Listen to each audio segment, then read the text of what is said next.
Hi, my name is Emmanuel Graves, and I'm a technical solutions executive here at Autodesk. And today we're going to be talking about punch lists.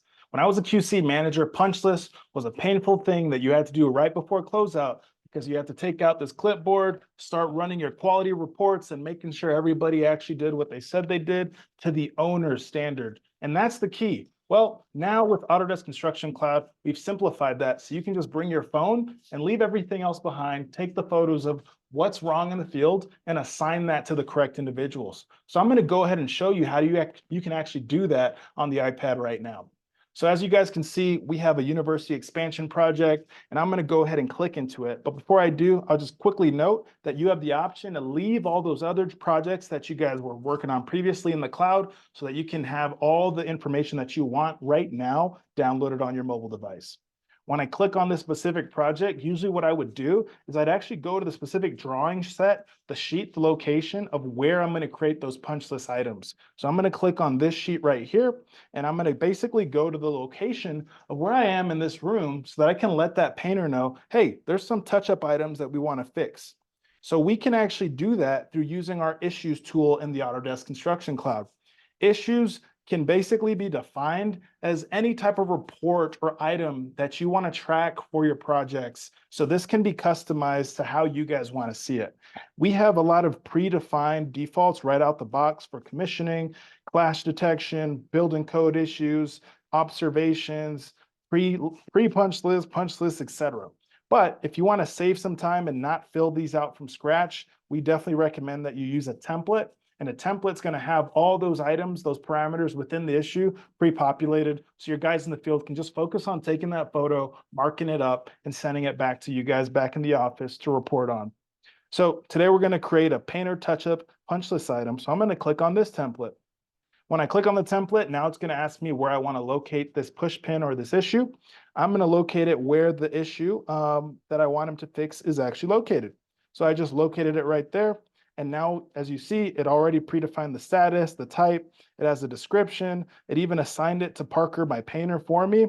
And if I have any additional parties that I want to be able to see this issue, they may not be responsible for it. I can say, you know what, I want my architect to be a watcher on this. Even though he's acting as an owner's rep sometimes, maybe he needs to oversee what this painter has not done correctly.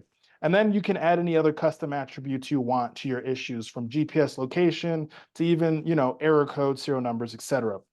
The other thing I'll say is that if your guys in the field have a hard time texting, you can use this speak in speech to text feature. So please advise on sealing paint. Now they don't have to even complain that they can't type this up because they can literally talk to their device. Once I have all this populated, I'm going to go ahead and take a photo of the punch list item that I want to be resolved. So right here, as you guys can see, the ceiling paint has gotten onto the vertical walls. We don't want that white to show. So what I'm going to do is I'm going to click right here, and I'm going to click on this markup tool. And this is actually going to allow me to mark up the exact location of what I want to be corrected so that my guys in the field, my painter, knows, hey, we need to correct all this line work from your paint. He's going to go have to do some tape job work. And yeah, now everybody on the job has been notified. So my folks, my superintendent, my PM, everybody's aware that this issue has been created. Now we're going to hop into the browser where we can now create a report on all the punch list items that have been created across our job. So let me go ahead and pull that up. So what you're looking at now is the browser version of Autodesk Construction Cloud, specifically Build. If I want to go to that same issue, I'll click right here on this Issues tool. It's going to show me all the issues across my job. I can also filter those issues based off the ones I want to see. So if I want to see just the punch list items, I can scroll down here, and now it's only going to show me my punch list issues. As you can see, that issue that we just created has been created in the browser as well. And I can scroll down here and see that photo that my PE potentially in the field has created. Now, if I want to report on that, there's several different ways I can create a report for this punch list report. I can say export all and just export the report right here, or I can click on the reports tab down here and have a template set up for my reports so that I can actually schedule out when these reports are going to notify the individuals of all the punch list items that they're responsible for. So they'll be able to get an email notification every time, as well as they'll be able to get a PDF report if you want to schedule those out. Here's an example of what that report would actually look like. So I filtered this report out by punch list type. Those are the types of issues, as well as the status is listed as open. So we know that these are all the open issues that are still ongoing.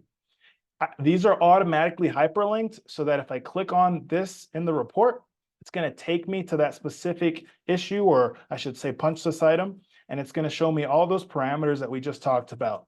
So the location of the item, the sheet, the placement within the sheet, as well as a hyperlink to the drawing, so I can hop into the drawing and see that issue in real time.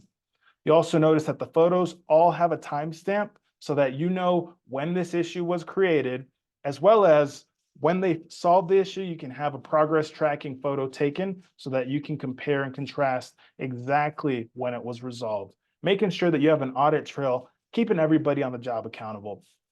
The final thing I'll say about punch lists is that if you want to look at it from an executive level, we have something called Insights. Insights is going to allow you to basically create analytic reports on how everything across all your jobs are going, so that you can really focus on what is the issue, what is the root cause that is challenging us from closing out these jobs even sooner. This is what we're seeing customers utilize to make data-driven decisions so that they can make sure they support their jobs and focus on winning more business going forward. So I hope that was able to kind of give you a little bit of how we encourage our customers to streamline their punch list process and simplify the QC so that they don't have to use this clipboard and this pen and paper anymore, but now they can go out there, streamline it, and actually enjoy the punch list process. If you guys have any questions, feel free to reach out. Otherwise, you guys have a great rest of your day. I'll see you.